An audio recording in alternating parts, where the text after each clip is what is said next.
For the next method in our blockchain-based API, we'll have a post request that allows a user to add a new block to the chain based on a piece of data that they send. In order to receive this data in a specific format, the JSON format, we'll use a module called Body Parser.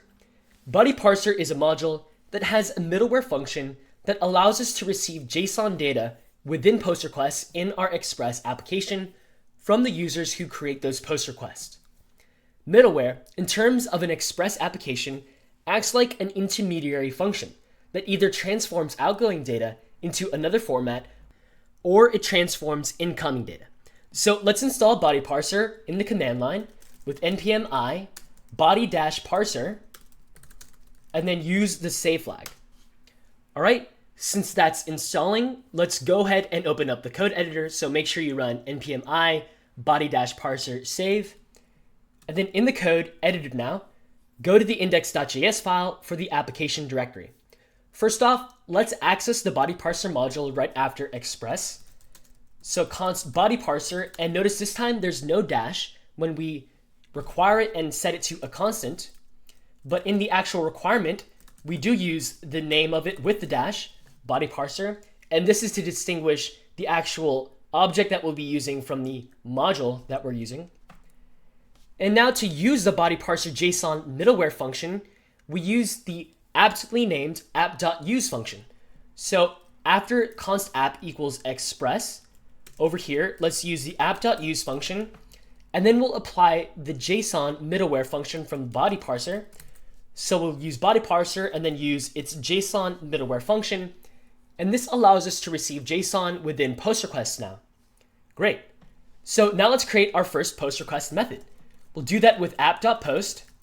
And this time the endpoint will be a new one called /mine, which is what users will use when they want to add some data to the blockchain. Again, for the second parameter, we have an arrow function with request and response parameters that are shortened to rec and res. And then within the body of this function, let's make a new block by calling add block on the blockchain instance. And we'll set it also to constant call block. And then we'll set it to add block, bc.addBlock. And then the data that we want to pass in is rec.body.data.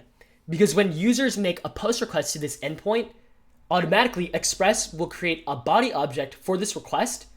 And then that body object contains whatever objects and data that they send through a JSON post request to this endpoint. So that'll be rec.body.data.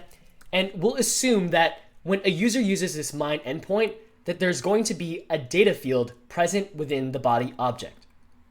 Nice. So this should add a block to our blockchain instance. To inform the sender that their post request was successful, let's also add a log that a new block was added. So let's add a console.log. With a template string, we'll say new block added. So again, use backticks for the template string. And then we'll insert the toString version of this block with a $sign and a pair of curly braces and call block.toString, so that way they can see their new block after they add it with the post request.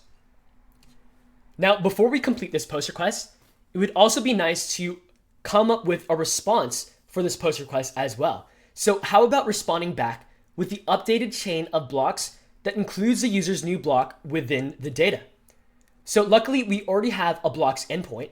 So all we have to do is redirect to that endpoint to get the same res.json BC chain response. So let's call res.redirect, which is the redirect function on this response object. And then we'll redirect to the blocks endpoint that we already have with /blocks in a string. Neat. This completes our post request. Let's try it out in Postman now. Go ahead and open up the Postman application. And now we're going to open a new tab. And we want to select post for the request type. Now we'll go to the body over here and we'll select raw. And instead of text, we're going to have JSON application /JSON as the type of data that we're sending. Now within this, we'll want a pair of curly braces. And then since this is JSON, well, we want our data field, but make sure to surround that key over here with double quotes because that is the requirement in JSON. And then for the data, how about something like foo? It can really be anything, so you can put whatever you want. And then for the actual post request URL, again, we're going to hit the localhost port 3001. And then this time, we're going to go to the mining endpoint. Now, make sure your application is actually running with npm run dev in the command line. It should probably still be running in the background if you haven't taken a break from the last lesson, but otherwise you can always go back and rerun npm run dev. But once you do so, you should be able to hit the send endpoint. And with that, our response is a body, which is an array, which is our chain. And first it's the Genesis block. And great, would you look at that? We have our new block added to the overall chain with the data of foo. It's great hash. The last hash matches the one of the Genesis block that came before. And it even has a valid timestamp now. Very cool. So now that we have this new mine block function and that we've extended this interactive API, let's explore how we can get multiple instances of this application to communicate with each other.